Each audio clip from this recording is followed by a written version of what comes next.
Hello, everybody, and welcome to another edition. Welcome to Golo's house. Welcome to another edition of Wrestlenomics Radio. I'm Brandon Thurston, broadcasting on demand and live from Buffalo, New York, South Buffalo, to be specific. Yes. Deep in the fuchsia-colored territory of Byron Brown. Lots of write down Byron Brown signs on my way into the neighborhood today. We are going to talk about the world of professional wrestling business. I am here at Golo's house.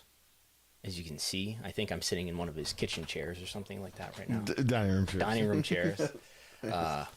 If you're watching live right now on YouTube, we have the weather map in front of us.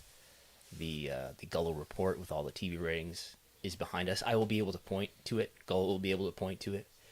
But I'm here in person today for my date with Destiny versus your microphone. Yeah. You have a vendetta against it. The battle with your microphone, there was some progress made with your AT 2020. I have not yet defeated it yet, though. We're still having issues making you hear me on your microphone. Yeah. But we've made progress. We had your you didn't realize that your AT 2020 was also a monitoring device. Yeah. Now you know that. But it's not as loud as it once was, at least at last test. Yes. Is that a lily? Is that like a lily doll right there?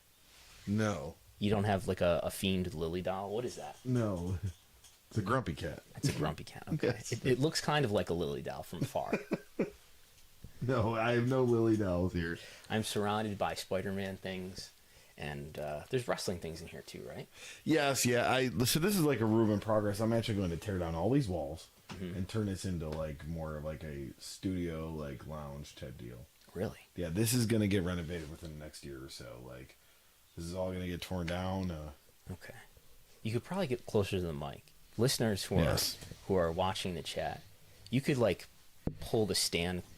You could like well, you could do that, or you could like unscrew the stick, and and pull it a few inches or maybe several inches closer to you. We'll do it like that. There we go. Does that work? You're gonna have to speak directly into it, though. Okay, all right. I'm used to speaking away from the mic. But now you're my off. Mic. But now you're off screen. See, these are the issues that I battle with on a weekly basis for Wrestlenomics, right? Should make sure your face is on camera. Your face is half off camera right now. All right, so let's do this. There we go. How's it going? That sounds good. Apparently, I'm coming through the left channel, and Golo is coming through the right channel. I wonder if I press this button here, if that corrects it. It might not, though. So, if there's a way to correct that, I don't know what it is. But we'll do our best. Hopefully, this is audible enough. Thanks for your comments in the chat, letting us know how this is sounding and looking, because I wrestle with and stress out about how everything is sounding and looking all the time. But anyway, we've got wrestling business to talk about, and we do. Where do you want to start, Golo? This is a Wrestlenomics logo. This is the report. Yeah, let's actually start with the report here, the Golo report. And kind of all the talk of last week's episode was the 30-minute war, and we have some preliminary results of that 30-minute war, and we'll start with SmackDown. So this is the preliminary Fast Nationals for SmackDown, 833,000 P2 plus with a .22 and 18-49. We don't really have to give last week's comparison on Fox because this is different being on FS1. So what you're reading here is my best guess calculation. There should be an asterisk next to this. Yeah. So this is what Andrew Zarian reported yesterday on Twitter for the Fast Nationals. Yeah, so he reported 793 for SmackDown, and then he reported 549 on Rampage, and we'll go with your best estimate. So we should why don't I just explain what my math was here? So I'm figuring that based on the last couple weeks where we've had Fast Nationals, and just to review for anybody who's just catching up, what a fast national is. Do you know what a fast national is at this point, Chris Gull? Could you explain to the listeners? So the fast national is like seems like an estimated rating that you can pay for, but you have to. It's very expensive through Nielsen. And from my understanding, wasn't it just broadcasting, or was it just like networks like Fox, ABC, CBS? It could be for any channel. Okay. But we already get what people call overnights, what are also called fast affiliates. So overnights is what I'm thinking of. Every single day. I'm not sure if overnights is a technical term, but it's something that people use to refer to both fast nationals and fast affiliates. Fast affiliates are very normal.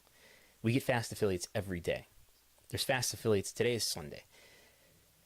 So fast affiliates had probably already been reported for Saturday, for whatever was on network TV / broadcast TV Saturday night.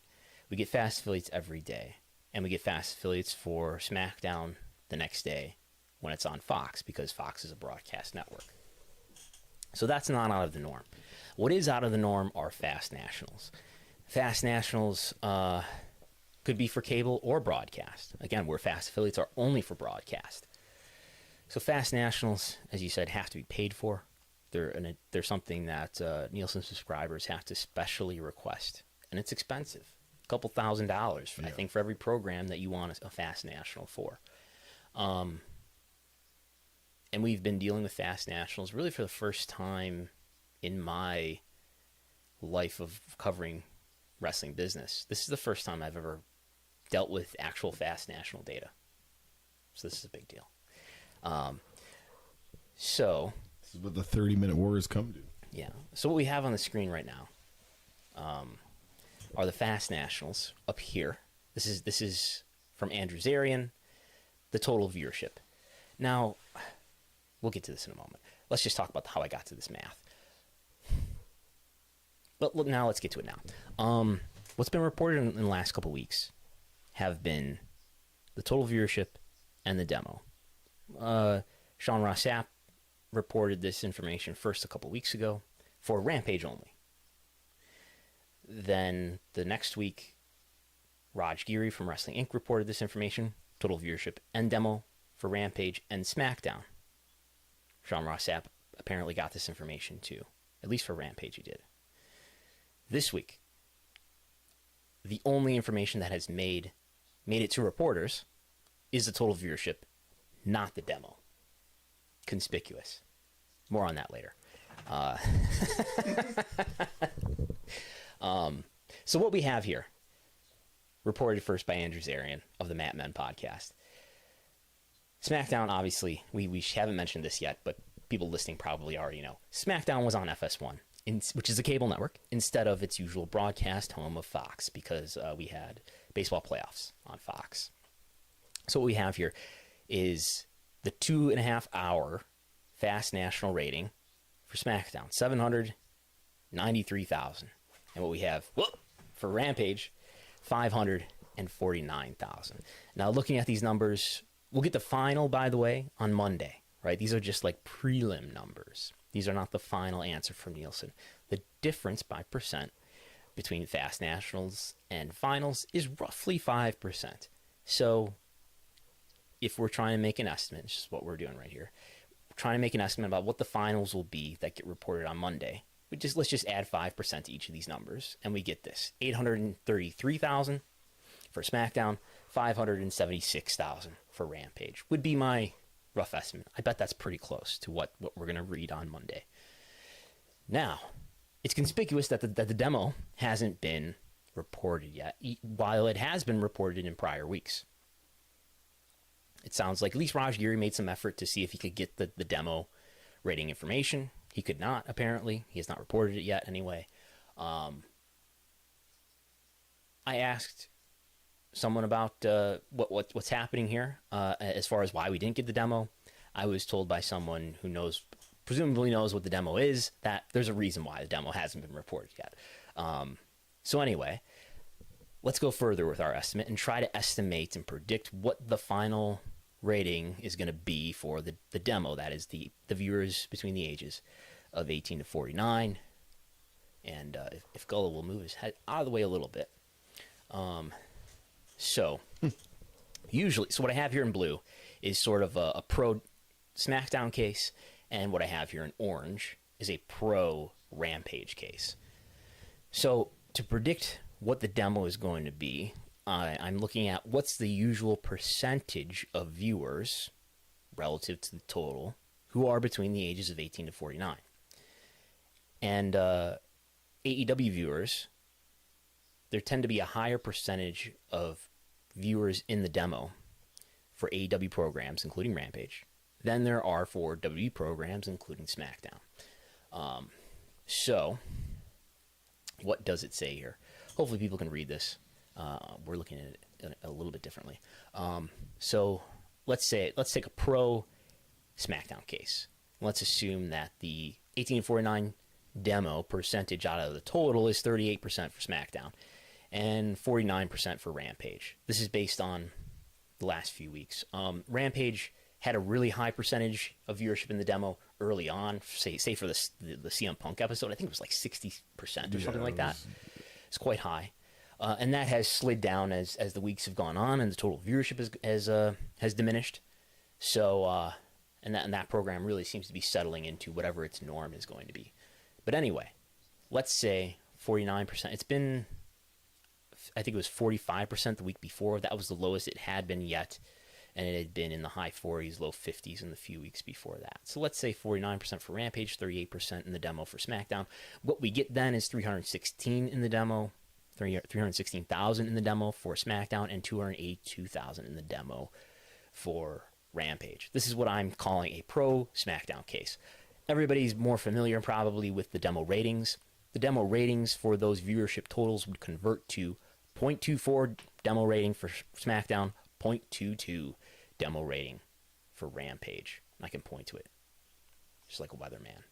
You can point to the Rampage one. Go ahead and point to it. You just obscured it with your head. Yes. There we go. All right. So that's pretty close. Yeah. So we actually have some questions here in the YouTube. Let me get to the pro Rampage case first. Okay. And then we'll go to the questions. And let's take a look at a pro Rampage case where the percentage in the demo for SmackDown is 34%, which is more like what it's been lately on Fox. And it's 52% for Rampage, and then we end up with 283,000 for SmackDown, a 0.22 rating, and we end up with 300,000 for Rampage, a 0.23 rating, in which case Rampage edges out SmackDown in the demo. So,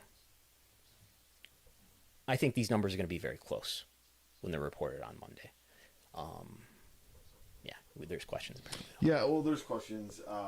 First off, Scott Summers asked, we were actually sat together, or are we kayfabing this? No, we are in the same room. No, there's a split screen right that you can't see. There's a seam, and we've just merged two images together. It's very Corey Jackson asked, do you think the reason the 18 to 49 demo has not been leaked because Rampage beat SmackDown in the demo? That's possible. Good guess, probably. That's possible. Tim B said that Meltzer said he had the top 10 market demos and recited them in today's podcast, so we'll have to so here's another tidbit I can tell you is that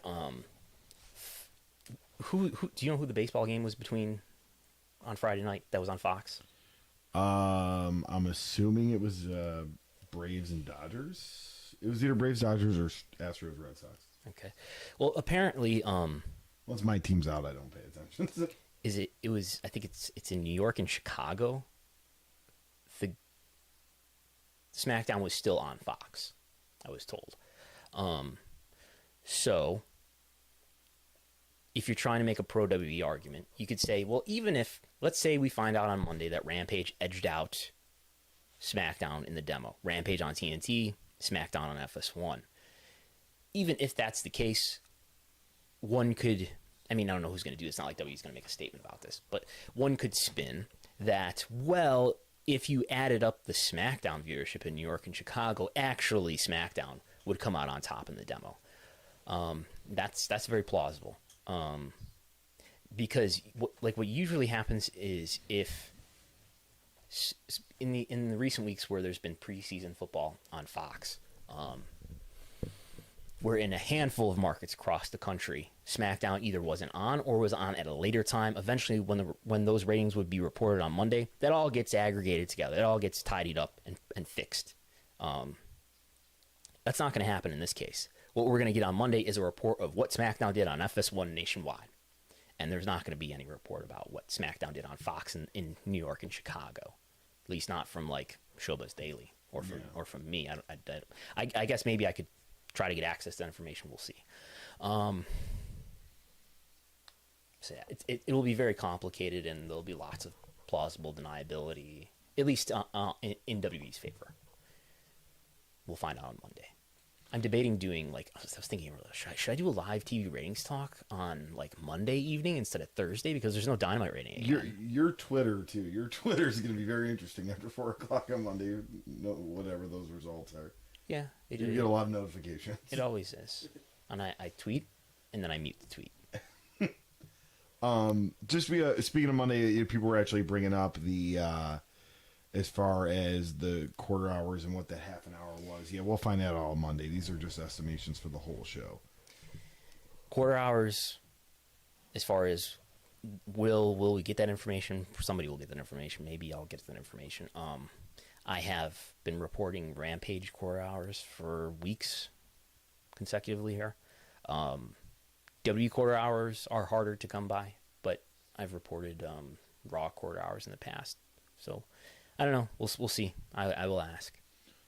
Tim writes in the chat that they were on secondary Fox stations, WWOR in New York and WPWR in Chicago. What was on secondary? The baseball game or yeah, SmackDown? Tim, if you can answer if it was the baseball game or SmackDown. Okay. That was on the secondary Fox stations. I would imagine that probably big networks, they could have possibly 2 Fox stations. How many people are watching right now? 28 people. That's in thousands, right?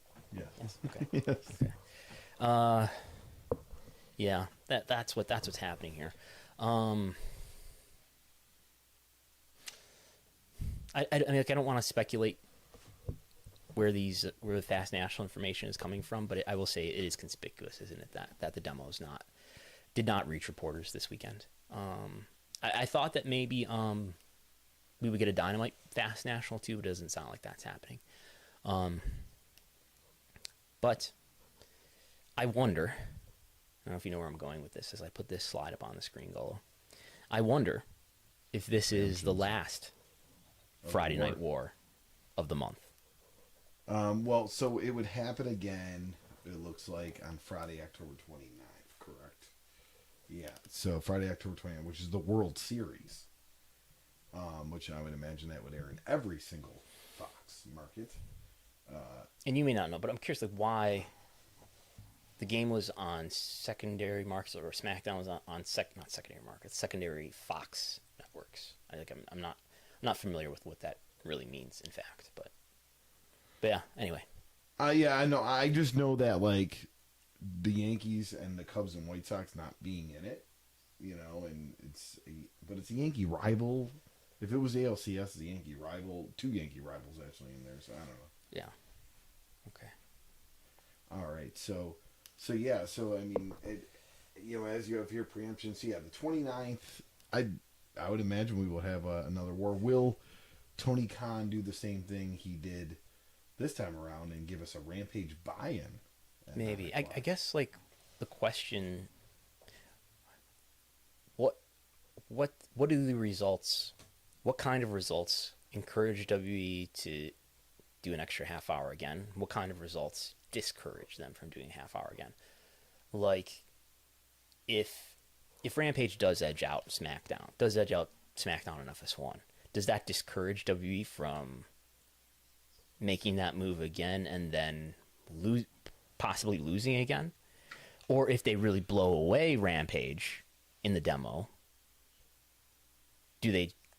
are they like, all right, that worked, let's do it again?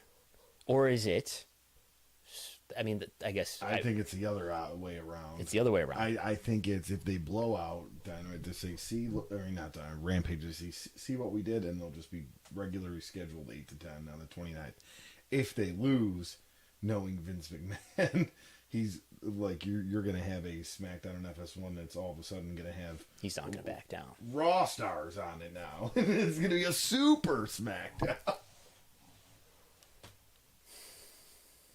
I don't know. I guess I brought up the first case first because I think that's more likely, because you're risking a bad story of AEW beat WWE in such and such way. It's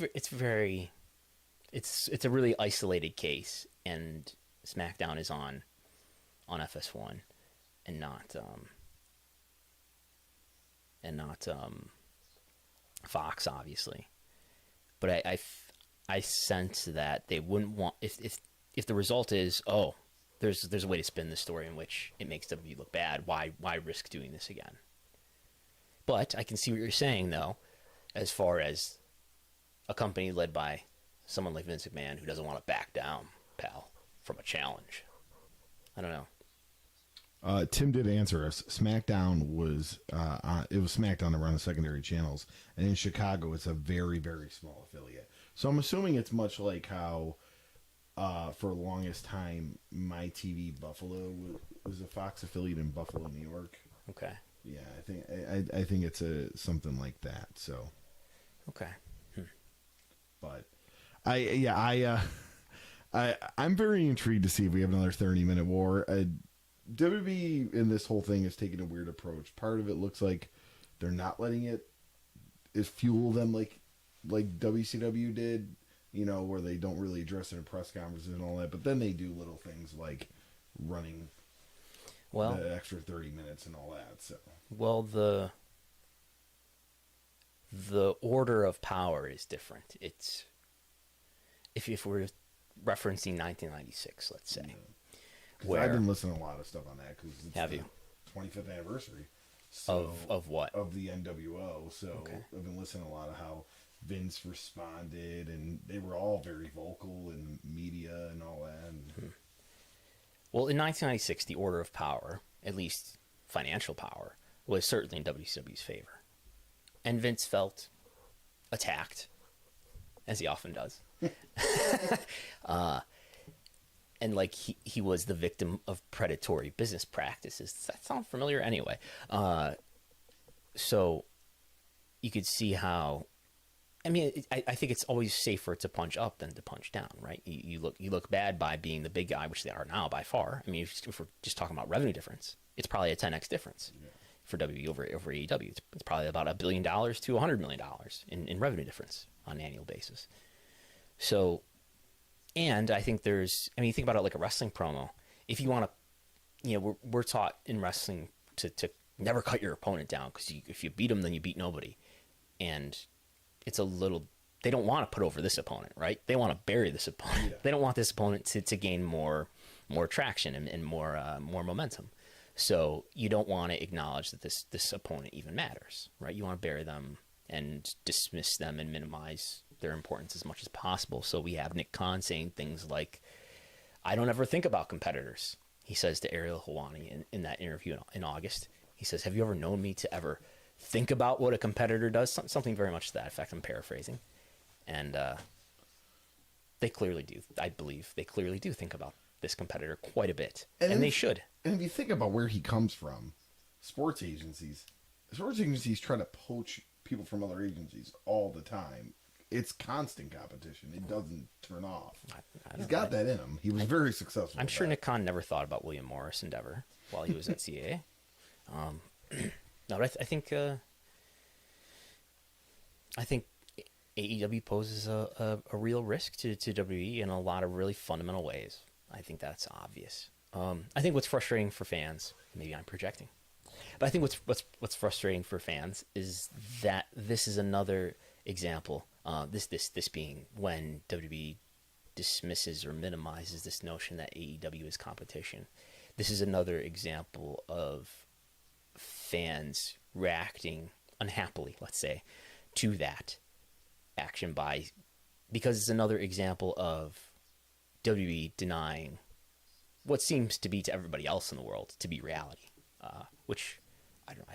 I feel, again, maybe I'm just projecting, but I feel like that's one of the hallmarks of WWE and WWF throughout my lifetime is selective acknowledgement of reality and the world around them.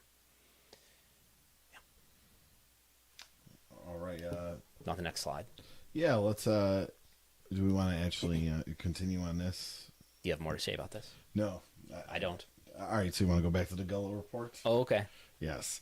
All right, so, I mean, we won't go over the Rampage because we just went over the estimation. I do want to say that if your estimations are correct, it is a very nice increase for Rampage compared to the week before, which was 502,000. Which was the all-time low. Yeah. The record low. And a .17 and 18 to 49. So that'd be a really nice 18 to 49. This was the 10th episode of Rampage. Increase for them. Yeah. We'll move on to the... Just real quick, because I'm noticing on the screen, I don't want to mislead anyone. I've got a .30 on the board here for Rampage's P18 49 rating and a .22. Disregard that, because that doesn't make any sense. I apologize for that. For that, whatever is on the screen for the P18 49 rating. For those two, for SmackDown and Rampage. But go ahead and move on. All right, so I'll talk more in the... They said that when I look at you, I'm kind of going away from the mic, so I'll talk more in the mic directly and just look at you. See, they're validating my concerns here. I'm a very eye contact person. You know what you need. We've already Wrestlenomics finance department has already ordered you a mouse today because last week we got complaints that you were clicking on your mouse and keyboard throughout the whole show. So you got a mouse. Where's the camera? I bought Gullo a mouse. What you need, I think, is a headset. Oh, like a yes, with the mic, yes, right here, so you can move your head. I'm used to those. I wore a lot of those in college. Yes. All right, and look, like now the mic is like way in front of your face. Nobody can see your face. Well, and that's not a monitor you're looking at. You're looking at the YouTube video that's from 20 seconds ago. There you go. There, look at that. All right. No, that looks okay. All right, we look good. Do we sound me? All right, so when I won't look at you directly. But so want to move on to Raw for the Gullo report? Sure. Here. Sure. All right. You probably need. So if you want to pull that up for me, yes. So for Monday Night Raw, we got 1.58 million with a 0.42 in the 18 to 49. That is down in 1849 wise from a 0.52. But at 1.86 million. So, yeah, so quite a decrease for Raw. It wasn't a draft episode and everything. But I don't know if you really kind of saw the results of the draft. They did kind of they try to make Raw very star-heavy with draft results. Now, it doesn't technically kick in until after Crown Jewel, I guess. But it's interesting to see a decrease after they've kind of stacked the deck here for Monday Night Raw. Yeah. This was what? This was down. This was, I think, the fourth or the fifth lowest total viewership for Raw in its history. It's a different story for the demo. The demo is not that lowly ranked. Yeah, I don't know. I mean, I don't see a ton to try to unpack here at the risk of hyper analysis. It was what it was. They're going against football.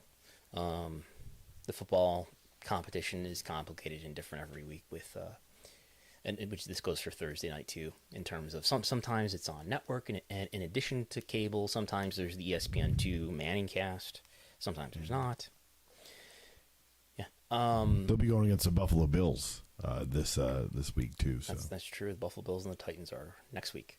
Well, tomorrow. Or I'm sorry, next episode tomorrow, of Monday Night Football is the Bills and the Titans. Are the Titans good? Nah, they can be. They'll probably squeeze in the playoffs. They can be, but they're not a Super Bowl contender. I hope. At least I don't think. I hope our friend Super Beast isn't listening to you. They got the best running back in the league. I'll give them that. Okay. All right, so we'll move on to NXT 2.0. I always forget that detail. That's the designation you need to consider. 632,000 to 0.15. Very similar numbers to the week before. 630,000 to 0.13. So, not a terrible place for NXT to live. Yeah,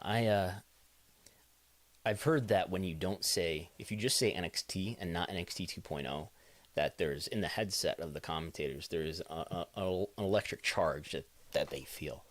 if they say the incorrect terminology.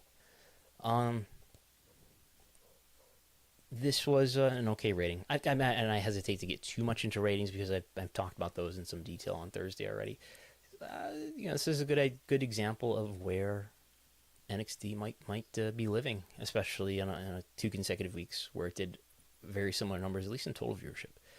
I believe the competition was a little bit less difficult for them on this week compared to the prior week too, which may be why they were a little bit higher in the demo.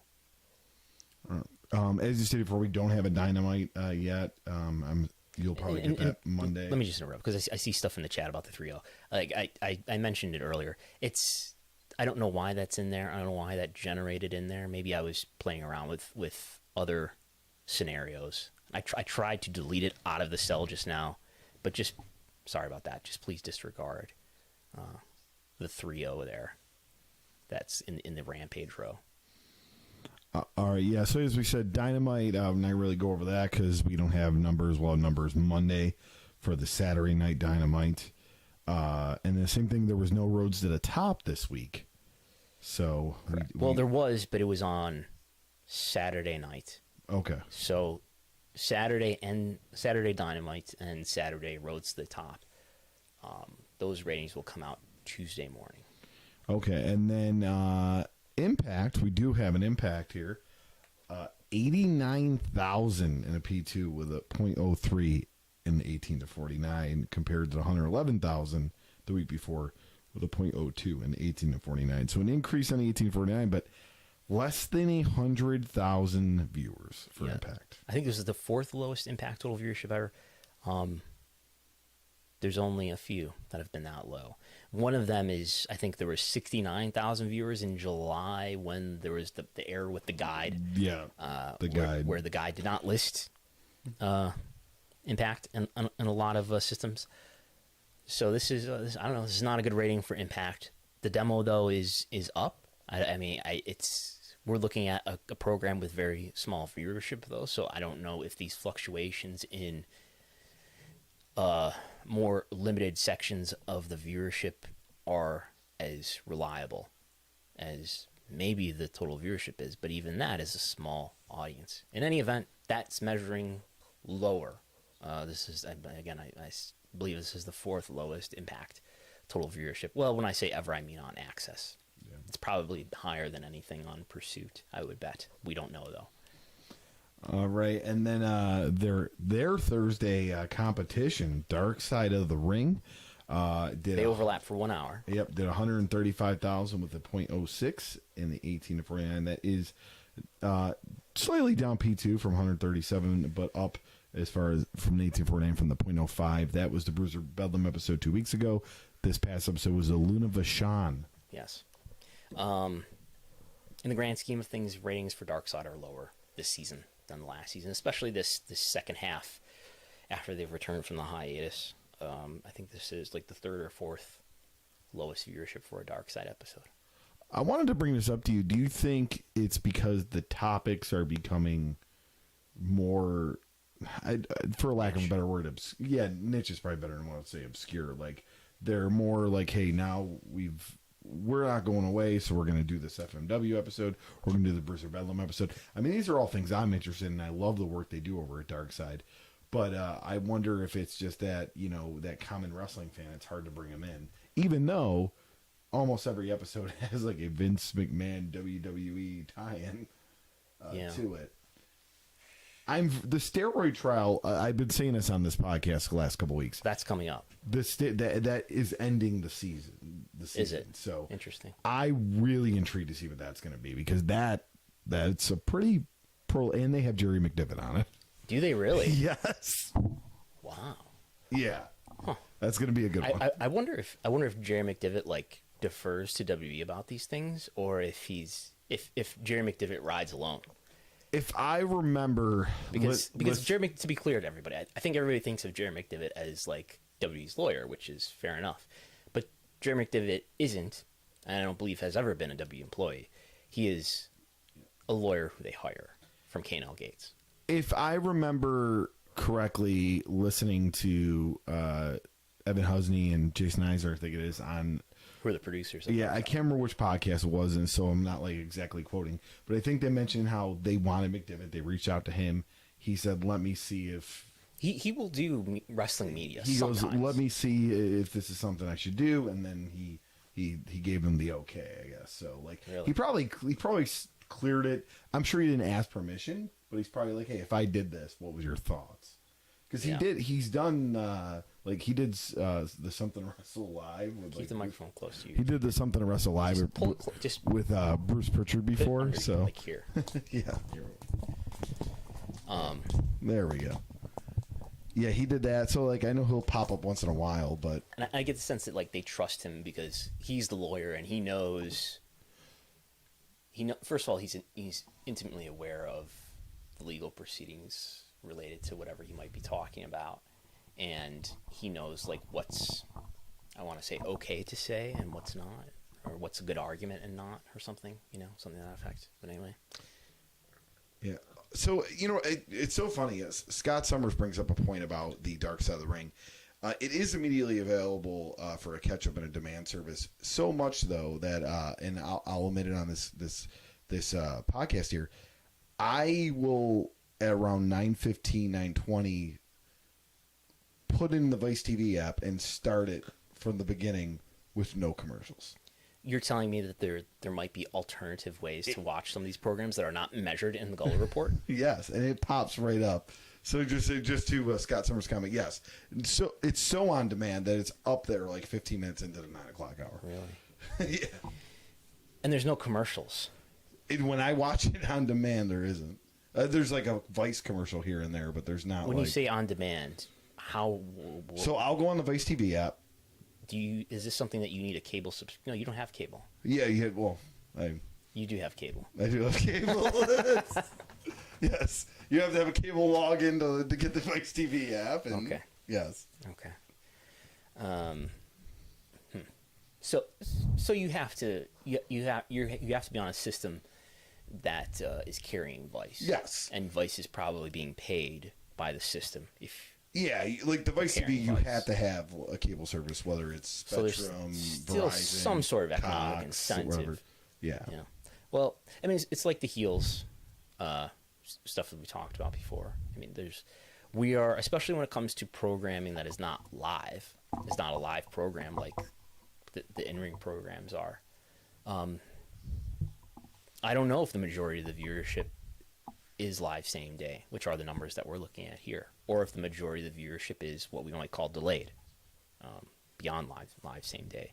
And by that I mean anything from DVR to watching it through some sort of app or streaming, some hopefully legitimate streaming service. Oh, it is a legitimate. It's the Vice I know. TV app. I know you're referring to legitimate streaming platform, but there are obviously ones that are illegitimate as well. But I think that's a pretty small and perhaps de minimis portion of viewership. I have my phone out here, so you're logging into the Wrestlenomics Patreon, which listeners, if they're not already, could sign up to for $5 a month to get access to all my weekly TV ratings reports. And when I say weekly, I mean every show weekly, and because it's daily that there is a new report up there, and you get access to the Wrestlenomics viewership spreadsheet. That's all for $5. And it's all the archives too. You can see how something performed 2 years ago, 3 years ago. It's all in there. If you have a retrospective podcast and you wanted to go back and see someday, there's not a huge archive yet, but yeah. But monitor it. If you're doing if we're gonna dig through 2019, there's a lot there. No, there's no 2019 in there. 2020. Sorry, I'm really trying to put it over. I know this is a wrestling podcast, but don't false advertise. I wanted to bring up the reason why I'm on the Wrestlenomics Patreon is the numbers you reported as far as the Heels season finale, which could be the series finale. We have got no renewal That was this most news. recent week? Yes, Okay. this past Sunday. Okay. It was watched by 81,000 viewers with 18,018 to 49. That's overall up in the P2, but down from the 29,018 to 49. Now you can back off the mic because we're getting a lot of plosives. Okay. You know what a plosive is? No. He left. Plosive is I will demonstrate a plosive. You just gotta have to say. Peter Piper picked a pair of pickled peppers. The popping sound, and that's why we have the pop filters in the world, to try to minimize plosives. All right. Well, Yes. I'll watch this one. But yes, heels. Gullo's mic, by the way, is taped to his mic stand today. We had to tape it onto his mic stand because that's actually my fault. I forgot to bring over the appropriate apparatus. But anyway. So Heels. Heels. Up in the P2, down 18-49. We talked about it. Me and you were both guessing not a renewal. We guess not. But that's only based on live same day. I would imagine the delayed viewership and the I can tell you, plays into it. I've seen a lot of advertising for it. Yeah, Stars puts it out as far as advertising. So yeah, but the only evidence, the only sort of wide set of evidence, and I do have DVR viewership, but I don't have any context to put that DVR viewership in as far as other Stars programs.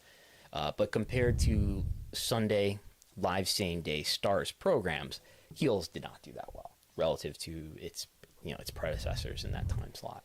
We got a couple of questions regarding ratings, so before we move on, we'll touch those.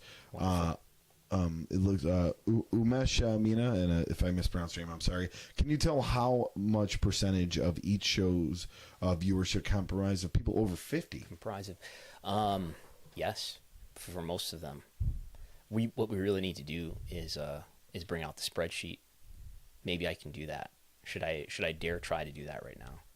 I'm gonna try. Okay, and we got some good internet here at the Gullo House. You're going to see something really crazy on the screen, just like a self-referenced House of Mirrors. What is this? Okay, so what I'm going to do is I'm going to attempt to open the spreadsheet. Okay, hopefully this works. We're gonna fold. Okay, so what was the question? Oh yeah. So how are they doing just 50 and up? Yeah. So where's my, I have a pivot table for that has charts on it. This is the answer.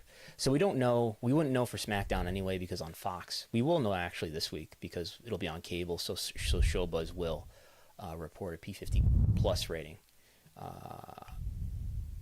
And we will know for Rampage. But this is for the most recent episodes for ratings that we do have.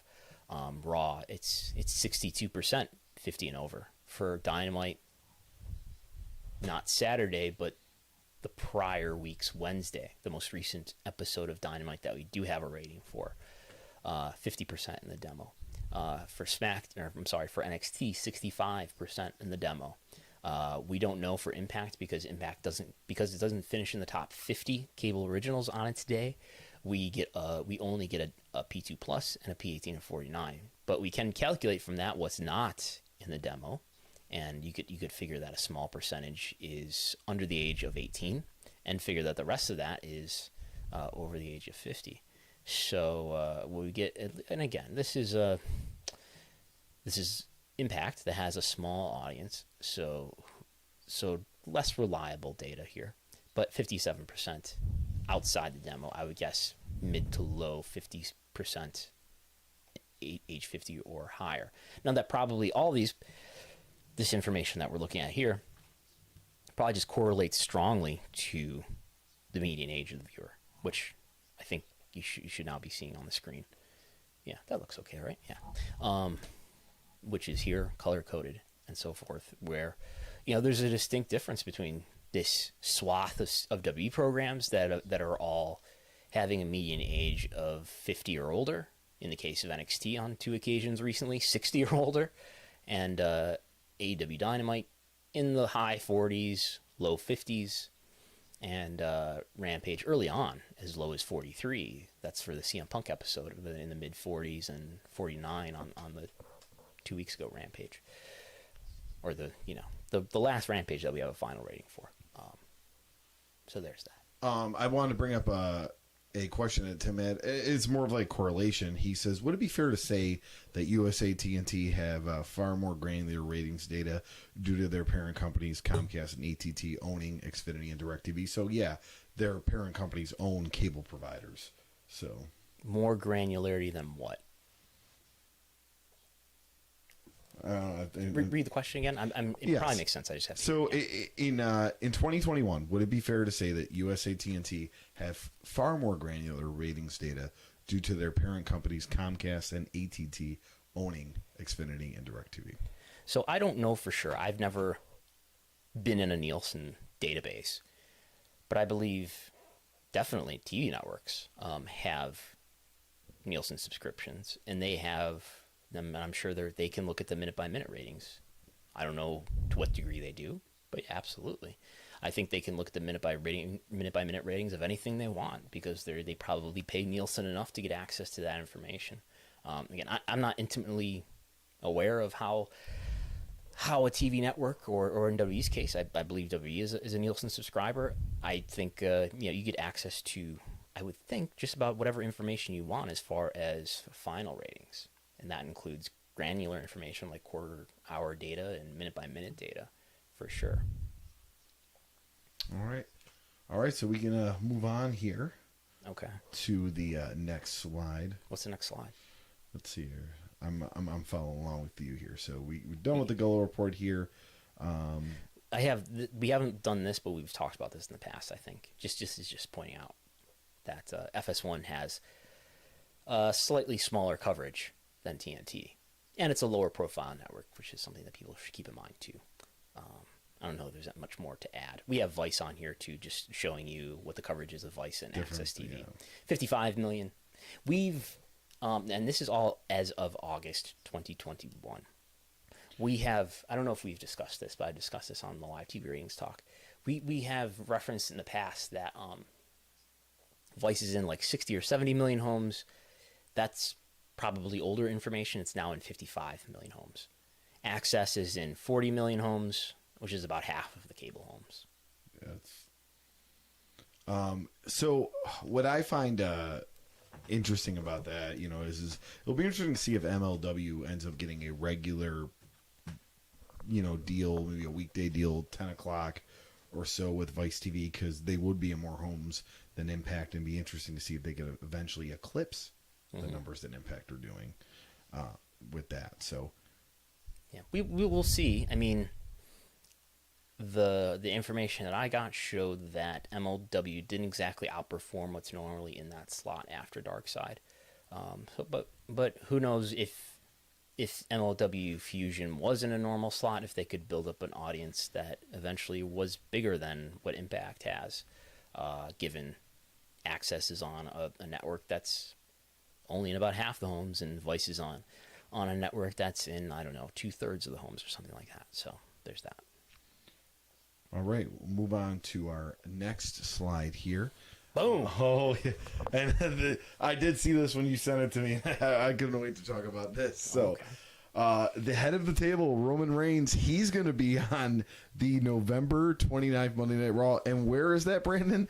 At the UBS Arena in Long Island. As we saw last week, reported by our good friends at WrestleTix, AEW Dynamite was outperforming ticket sales for Raw in the same arena. Yes. And, by the way, Dynamite is later than that Raw. So this is definitely a move by WWE to go, hey, we're bringing the SmackDown World Champion over to Raw. The Neo Mover.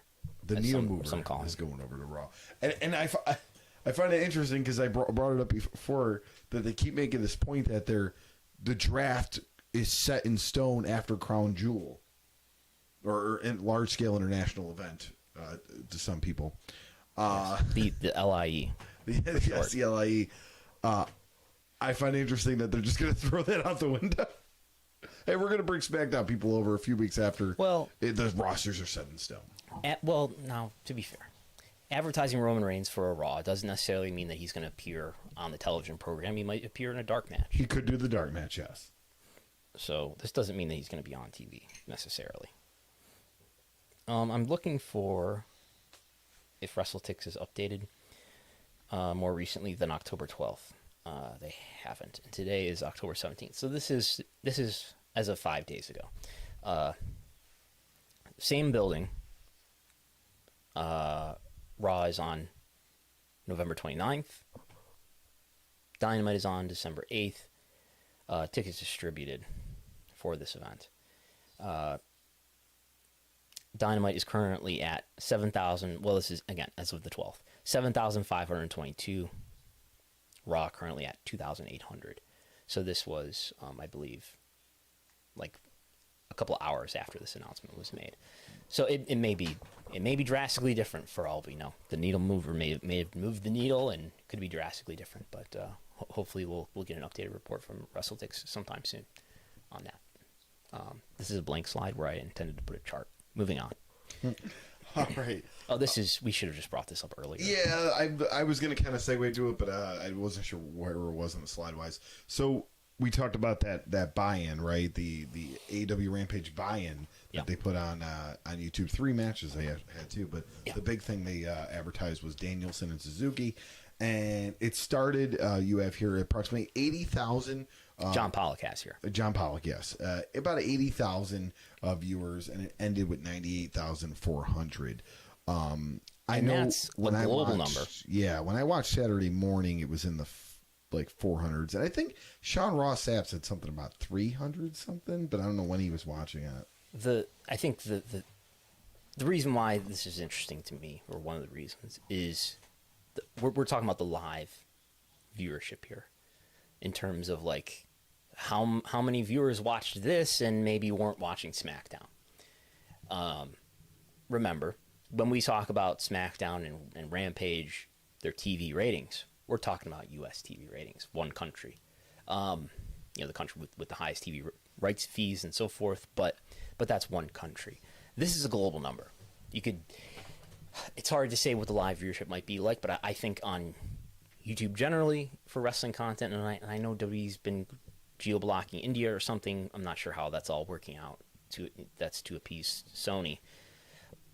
But before then, and as far as I know, AEW is not geo-blocking India. This is on AEW's channel. India makes up a huge amount of the YouTube viewership, maybe as much as 70%. But anyway, WWE has said in its case, in years prior, when it wasn't geo-blocking India, that only 30% of their digital engagement, which one would think includes YouTube, was domestic.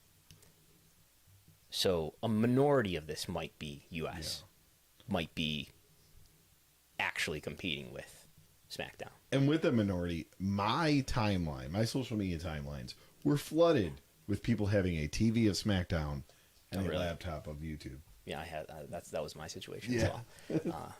So you could be registering. You're double dipping. Your Nielsen. You could be registered as a viewer through Nielsen of SmackDown while you simultaneously have another screen going. I don't see any reason why that couldn't be the case. Nonetheless, it's not as if hundreds of thousands of people were watching, and then we could say, well, maybe a half or a third of those were U.S., and maybe that did eat into SmackDown's viewership. It looks like this was tens of thousands of Americans, maybe, who are watching here, which would be kind of a negligible amount of SmackDown's FS1 total viewership of like 800,000 or 700,000 to be bearish. So whatever. But I mean, there's other ways to say that, this was in the benefit. This benefited AEW in terms of it made people talk about on social media, talk about AEW more, and maybe drove more thoughts and mind share and engagement and viewership towards Rampage. It's getting a lot of post-match buzz as far as a lot of people have took to social media to talk about how great this match was. Mm-hmm. And we actually, Scott Summers put in the YouTube chat that it's now at 817,000 viewers, which the interest of, hey, you should catch this match. That's what they're getting. Obviously, that doesn't do anything to the Friday Night War, but it continues to build that AEW interest. I mean, 800,000 YouTube views is fine for AEW. I mean, what context do we put that in? What's the comparable? I don't even know what the comparable video would be to hold it against. I guess other buy-in streams, which would be pre-shows for their pay-per-views, maybe would be something to look at. We certainly don't have that data in our hands right now, but it could be easily looked up. And those videos would obviously be way older, and this is way newer. It's really hard to analyze this stuff, but it's not. But 800,000 is not a small number for them, probably. I know they've got many that do millions, but So a couple points in here. Corey Jackson brings up the Rampage trended over SmackDown on Twitter for most of Friday night. But, you ask Nick Khan, that doesn't matter. And then Halfmaster puts an interesting thing. He says for live stream, it should mostly be U.S. He goes very late night or early morning for most of the markets worldwide where they watch AEW. But if you look at it, though, so that would have been at like 9 o'clock at night. It would have been 9 in the morning in like India or around there. I mean, people are up there doing things. It's, You've got the time zones. I lived in you lived in India? No, I went to Indonesia. So you went to Indonesia? Yes, I lived the 24-hour. Indonesia difference. Is not that close to India. No, but that's what I'm assuming it's close. It's probably like 22 hours. But it has the same first 3 letters. I'm talking about it basically being that at night here, it's morning there.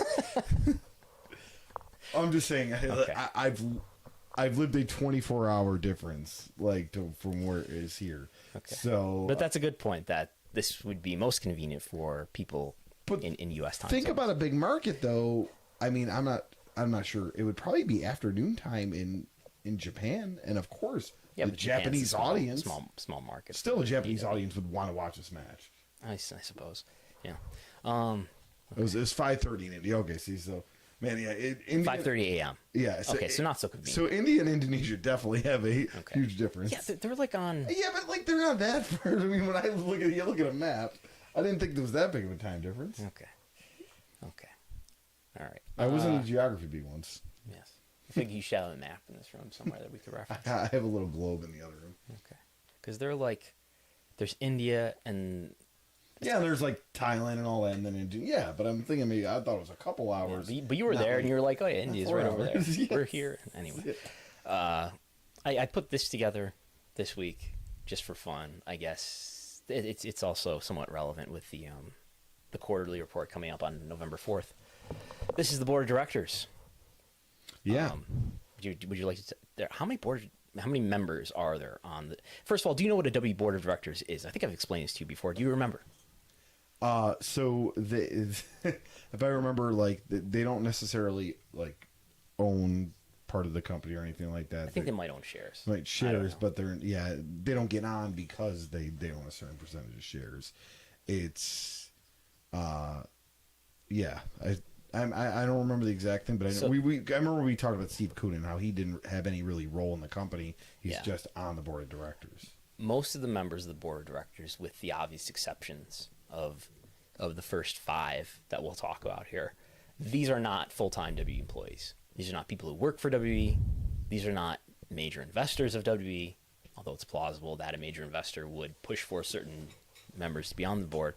I think they might get a relatively small amount of shares just to align their interests. That makes sense. And I think they might get awarded stock, and I think we have SEC filings to show that. But I'm not intimately remembering what that is. I mean, if we just look at this, I think we got Vince McMahon. Yes. Nick Khan, Christina Salen, Stephanie McMahon, Paul Levesque, the usual players. So those are obviously full-time employees, major executives for WWE. But then we got Frank Riddick on there. Remember good old Frank Riddick? Yeah. Were you around for the Frank Riddick days? I was not around for the Frank Riddick days. Not involved in the Wrestlenomics realm of things. Yes. Frank Riddick was the CFO after Barrios was fired, and he was the CFO until Christina Salen and Nick Khan were hired. So he was, that's a period of roughly January to August of 2020. So he appeared on a number of conference calls. We have Jeffrey Speed, who was actually a former Six Flags EVP and CFO. And I should know, too, when we're talking about Frank Riddick. Frank Riddick was already somebody who was on the board. So he was plucked off of he was still on the board. But he's somebody who was, sort of drafted from the board to become this interim executive. His past is he's the former CEO of Shale Inland. I don't know what that is off the top of my head. But he's somebody who's, I think you think of these people as being sort of in advisory roles. I don't know how often they meet. And they have a number of duties as far as determining the compensation of executives. Their function is, these are people, by the way, how many are there? 1, 2, 3, 4, 5, 6, 7, 8, 9, 10, 11, 12, 13, 14. It's 14 of these people. They're supposed to be the ones who are looking out for shareholders' interests and they're the people who are overseeing the executives, ideally to make sure the executives are making good decisions that are in shareholders' interests and are not just running amok or whatever, which is to a degree, a legitimate concern for publicly traded companies in general, and I'm not trying to overhype anything, but especially companies that have Class B shareholders like this one.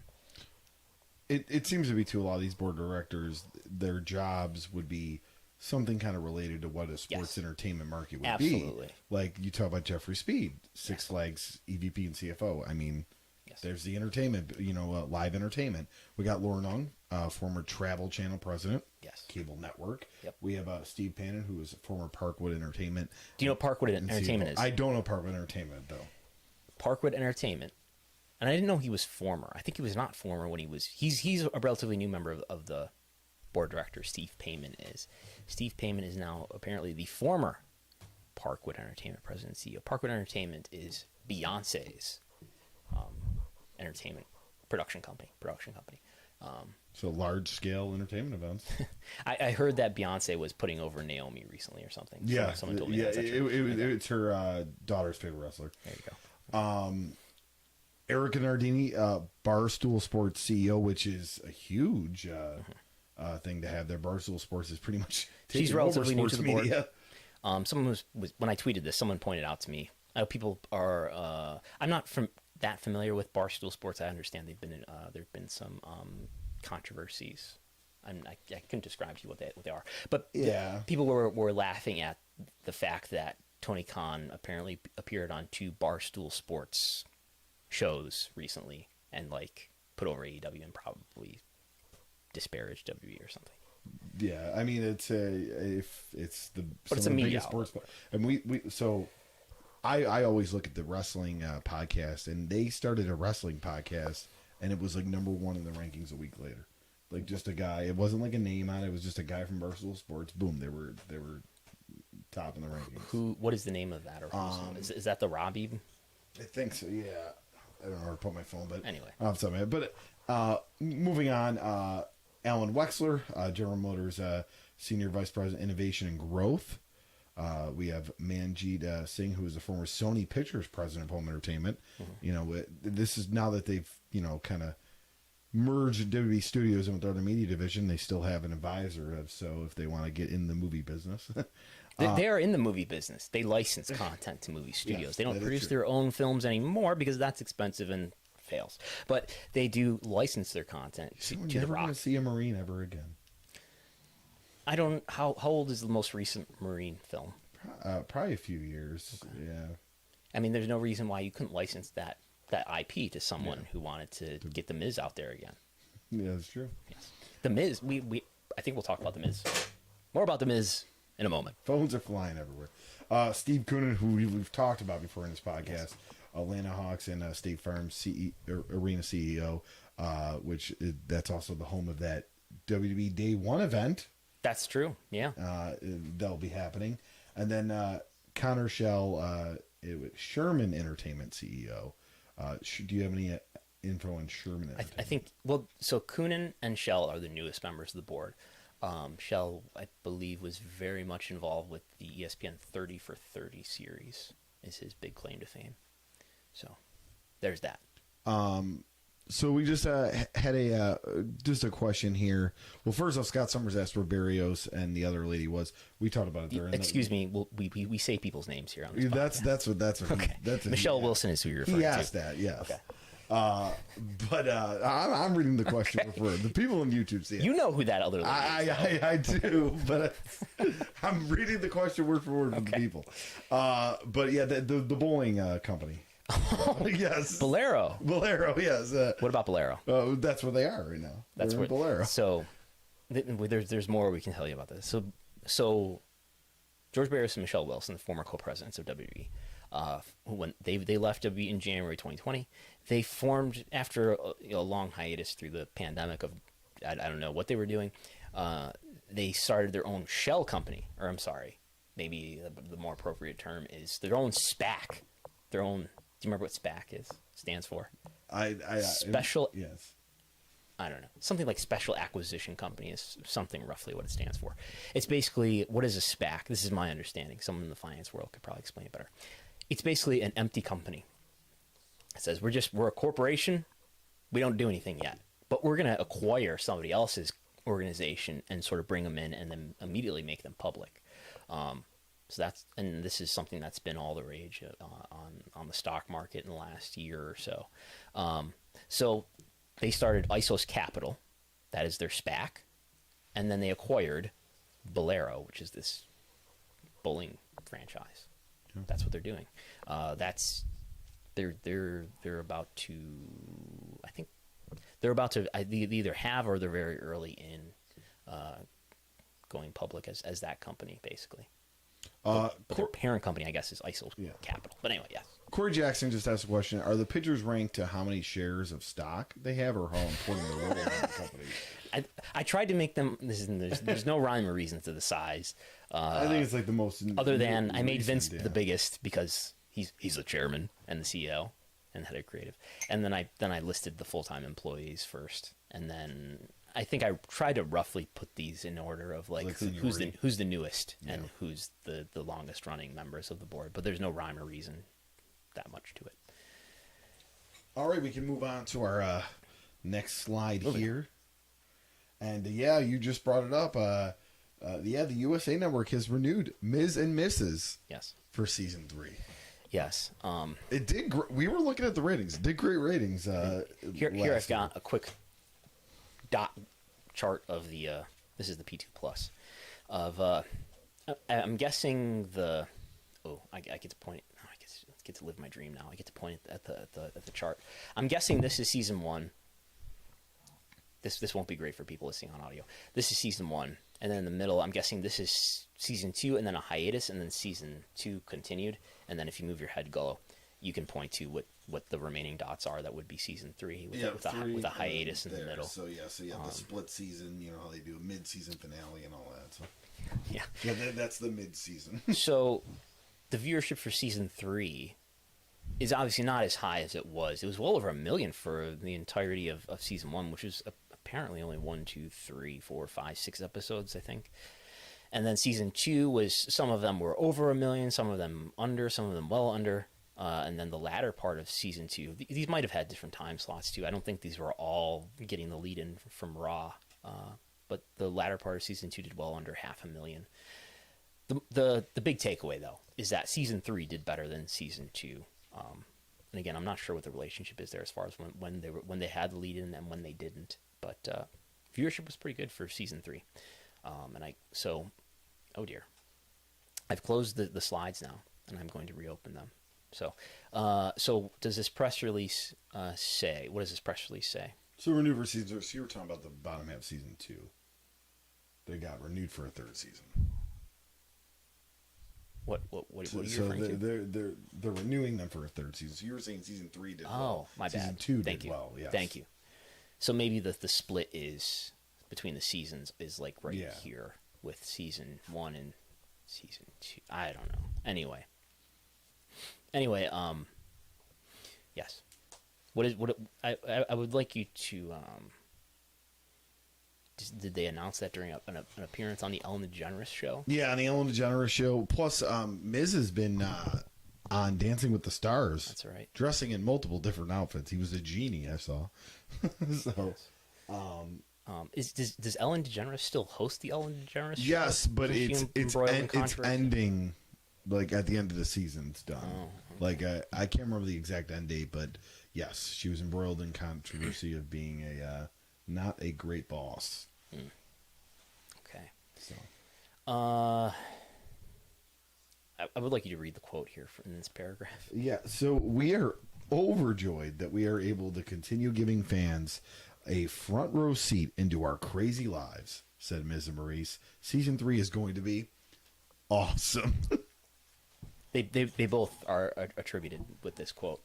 I love these press release quotes, as if they were on the phone. They said it at the same time, and they They think alike. They're on the same page, and they just had the exact same thought verbatim, and they looked at each other and just said it in unison together at the same time, and that is their quote. It's definitely not the case that a PR person just thought up a quote and then got their approval for it. You know, it's a very quick, positive tidbit for an article. It's wonderful. Season 3 is, and awesome is in all caps, by the way. Yeah. Just so you know. But I think that's our other than the ratings there, which we've already talked about. I don't know if this is up to date, and we could talk about attendance here, but yeah, that one's definitely a mess. So, yeah, I think that's all for. Are there more questions? We're now at 111, but if there are more questions, we'll take that. Just kind of like comments what we were talking about, but nothing big question wise. If you have questions, get them in now. Did you see the Tony Khan quote about, I don't know Ted Turner, never met him. He seemed like a smart guy. When I read that, I thought Ted Turner was dead. No. Best wishes to Ted Turner. Because he is having health problems right now. Yeah, he is. But he made the point that he knows more about wrestling than Ted Turner. Yeah, because Ted Turner he wasn't the wrestling expert at all. Well, the talking point that I hear all the time that I think is true is that Vince is obsessed with Ted Turner. And still kind of is. We saw it in the conference call. Exactly. He still thinks about Ted Turner, but Ted Turner never really thought about Vince McMahon that much, and Ted Turner was never making day-to-day decisions about WCW. He was just funding it and delegating that responsibility of running it to other people, including Eric Bischoff and Bill Watts and Jim Herd and Kip Fry. Bill Bush. Yep. Yeah. And maybe Jamie Kellner. He obviously, I don't know. I forget the whole. Yeah, Jamie Kellner was the one that ended it. So yes. Anyway. But yeah. So we do have a question here from Chicken Pom Pom. Interesting name. Do you feel that we'll ever be able to know the subscriber numbers for AEW Plus on Fight? Since it's a considerable amount of U.S. hardcore viewers are now using that. And somebody brought up the fact, too, that the buy-in was also on Fight. So. Oh, was it? No, I don't think we'll ever know how many subscribers there are for AEW Plus. AEW is a private company. I foresee AEW being a private company for the foreseeable future, which is something that is questioned to me sometimes is, someone was wondering if the fact that Tony Khan did a video for Forbes recently. I don't know if you saw that. This is more recent than the article about him and AEW and Forbes, and this led to someone who has also worked with Forbes to ask me if this meant that AEW was looking at raising funding, was looking for investors basically to get more cash and to invest that cash in things they wanted to do to grow the company. No, that's not happening. Tony Khan's dad is Shad Khan, who's a billionaire. I'm curious why Tony Khan is often referred to as a billionaire in media that I see, because I don't know if Tony Khan's a billionaire. He's the heir to a billionaire. Yeah, he's also referred to as an NFL owner sometimes, but he's technically not the owner. He's head of analytics or whatever his position is. But he's pretty much it's his football team too. Yes. But yeah, I don't think we'll ever get that information unless there's some reason why AEW wants that information to be public, because they think it's advantageous to them for it to be public. I'm not sure who put this up. I want to say it was Meltzer, but I could be wrong. Was reporting that that Fox could be paid attention very closely to AEW's performance based on when their contract goes up with WWE, they may be looking towards, because if you look at how much 18 to 49 per hour or something like that, it might be much more financially reasonable and smart to go with AEW over WWE. This is playing with the notion that AEW would end up on Fox. Yes. I don't know. What's Sean Ross Sapp had a report about WWE's relationship with Fox. The main takeaway I got from it is that there was a SmackDown, there was a Raw scheduled in LA. It's now a SmackDown scheduled in LA. There have been rumors that there's been tension between those two sides. I don't know. Obviously, that's a much younger relationship than the NBCU relationship. So NBCU is deeply involved with WWE at this point, right? There's Raw, there's Peacock, the network content, there's NXT, in that order, in terms of value. There's Ms. and Mrs., which we just talked about, which is on a USA Network. There's no more Total Bellas Total Divas on E, which is also NBC Universal, but there's still that reality program there. So there's a deeply rooted relationship with NBCU. So I don't see WWE. You're breathing right on the mic. I don't see WWE leaving NBC Universal in this next round. So the more likely of the two would be Fox. That's something we can say. I think it would take a lot for AEW to not have its two flagship programs on Turner Networks. That said, I don't think it's unreasonable for that to be the end result.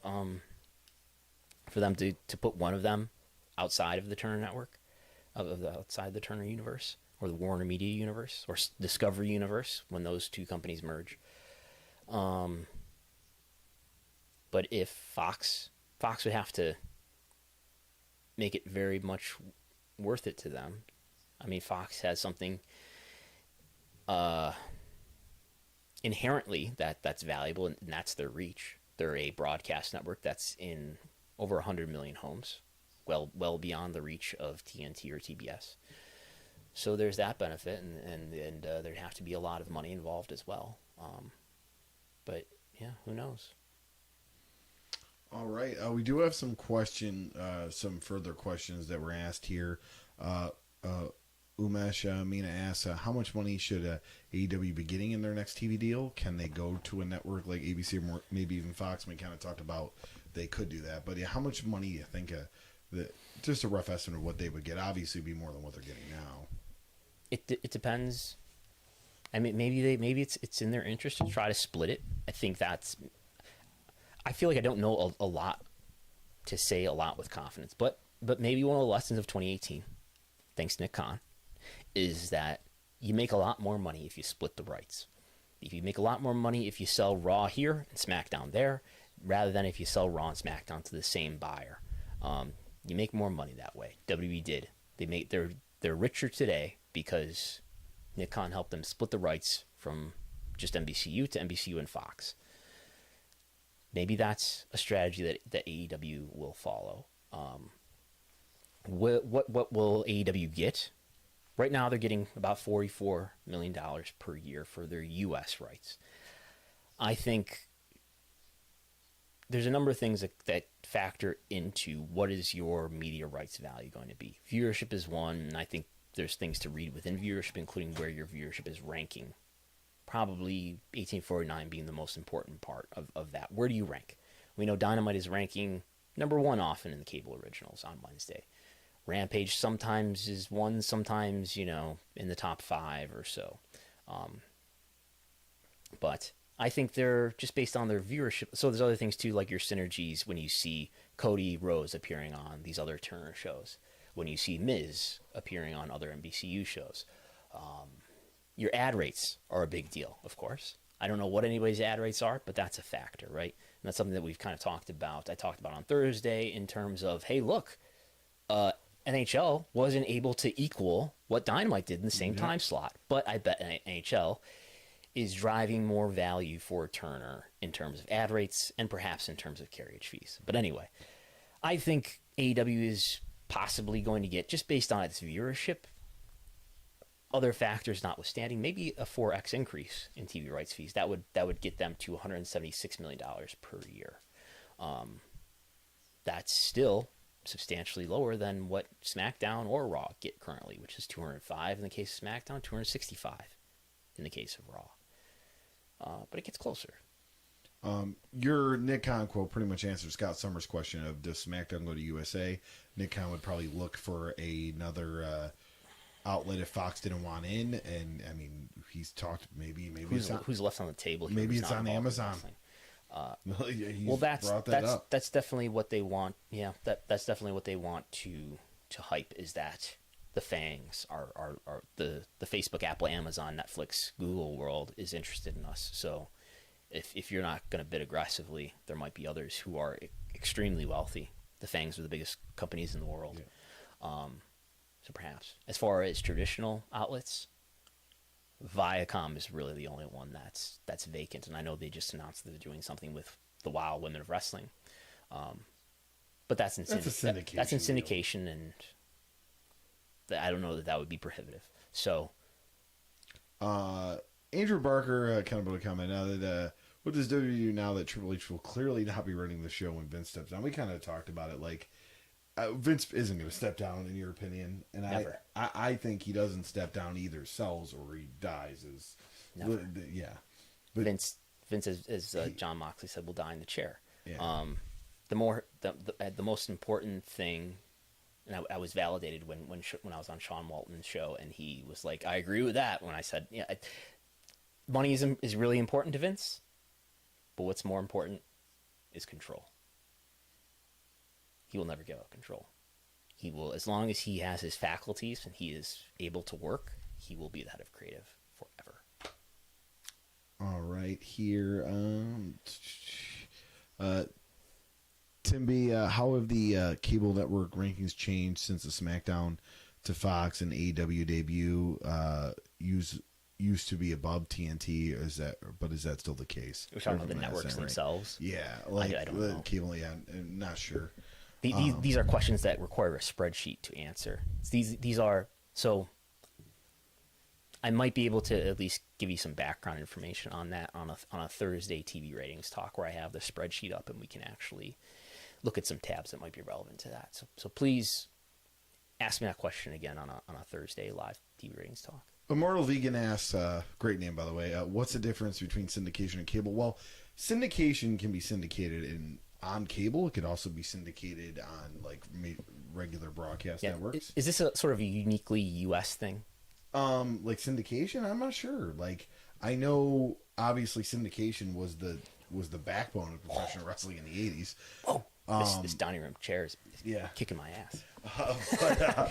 Golo, you're sitting in your front row seat to Fastlane. WWE Fastlane 2016 in Cleveland. I have a awesome office chair that I'll be putting together once this is all that you've been withholding from me. Yes, well, it's in a box. It's so, but yeah, I mean, the syndication thing. Technically, Ring of Honor's in syndication, in the aspect of they're broadcasting different time slots in around networks owned by Sinclair, and it's gonna be the same thing with WoW. WoW is gonna be in syndication, and actually, I think Laddie Margolin, I think, is the one that pointed out that like WoW is gonna be in more households than Ring of Honor with the syndication deal. Oh wow! Okay, yeah. That's interesting. Okay. What's the what's the cost of renting out an arena? Final question. What's the cost of renting out an arena? Any examples? Honestly, that's a very broad question. It all depends on the arena. WWE will tell you every time they rent Madison Square Garden, they'll lose money no matter what. Yeah. So it all depends. Obviously, bigger arenas are going to be more costs. And the main expense, I often see people ask a similar question, and the biggest expense in running a live event that is going to be on TV is the production. It's not just, yes, there's an expense related to getting the rights to use the building, but I believe in all cases at this point, at least in the case of WWE and AEW, that the larger expense is the production cost. And hundreds of thousands of dollars. Was it WWE recently that was running the St. Louis Dome, or they just announced that they'll have something that's, I can't remember. They're doing a pay-per-view. Yes, after AEW canceled their pay-per-view. That St. Louis thing, we talked about it. There is no football team. They do rodeo, but it's a pretty vacant arena. Maybe they got a deal, maybe they didn't. Okay. Plugs. Check me, Chris Gullo, on Twitter, Instagram, and Facebook, as well as RTA Pod on Instagram. RTA Pod on Twitter. Rediscovering Indies on Facebook and Instagram. We'll be rolling out our part 3 and our final edition probably around next week or so. We just got to get our schedules aligned. My co-host has been doing a lot of GoPro work. Your co-host is like the Kevin Dunn of the Indies. Yes, it's hard to get him in a room for a few hours. So we're referring to Jonathan Ash. Jonathan Ash, great subscriber and listener to the program. He was just at Northeast Wrestling last night doing production. So it's hard to pin him down, but we will get an episode out this month, and we're going to finish our deep dive with the NWA 2017. I do recommend that you go on Rediscovering the Indies archives and listen to the XPW episodes before this Darkside of the Ring. This is his big moment for XPW. Because, yes, like I said it before, yes. Jason Iser, Evan Husey do an awesome job. That's 44 minutes long. We did like 8 hours. If you can't get enough XPW. Of deep dive in XPW. There are some crazy stories. Mm-hmm. But my favorite is that, to throw it in the face of XPW, Messiah went to thumb Nick Gage with the hand that he doesn't have a thumb, and Nick Gage didn't sell it because he doesn't have a thumb. Tried to do the thumb in the eye spot, but he doesn't have a thumb because his thumb got cut off by the people that allegedly were hired by Rob Black. But it was never been proven. That's alleged. That's about as much as I need to know. Yeah. Somebody tried to thumb. I don't know. Okay. I am doing every Thursday a live TV ratings talk on YouTube. The audio is for patrons as well. The YouTube stream though is free for everyone. Stand by for maybe I'll do one Monday night or Tuesday night, because Tuesday morning we'll have the Dynamite rating. Monday evening we'll have the Rampage and Smackdown final ratings. I'm very indecisive. We'll see what happens. There's the Patreon, which we mentioned earlier, patreon.com/Wrestlenomics. You get my TV ratings reports almost every day. You get access to the big spreadsheet. You get other reports and other content as well. You can follow me on Twitter at Brandon Thurston and on Twitter at Wrestlenomics. I'm Brandon Thurston. I'm Chris Gullo. He's Chris Gullo. And we'll talk to you next time